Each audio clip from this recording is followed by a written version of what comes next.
C'est très flatteur d'ailleurs, de savoir qu'il y a des collègues qui prennent des formations en se disant: «Ça me servira non seulement pour moi pour préparer la grecque interne, mais ça me servira aussi moi quand j'enseignerai à mes propres élèves».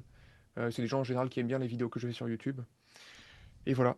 Là, c'est assez beau. Tiens, C'est-à-dire que salut tu arrives Vilfredo du à, coup, c'est-à-dire que t'arrives à toucher des gens un qui se disent que spectateur de mes lives. c'est une inspiration de Ouais, pédagogie. Ça, c'est vraiment un beau ouais succès. franchement C'est ça un beau c'était, succès. ouais, c'était le truc le plus flatteur, tu vois? C'est vraiment quand j'ai commencé à faire des vidéos sur YouTube, que j'ai vu qu'il y avait des gens qui appréciaient, qui étaient des élèves, mais qu'il y avait des collègues aussi, qui avaient des tu vois? Et qu'il y a Antoine Pourchet qui est chargé en physique quantique, qui me dit: «Je regarde toutes tes vidéos». Je me dis: «Putain, mais c'est hyper flatteur». Et je me dis: «C'est tous ces efforts, tu vois? Tous ces efforts de pédagogie, d'expliquer les choses clairement, de les formuler, de les mettre en images».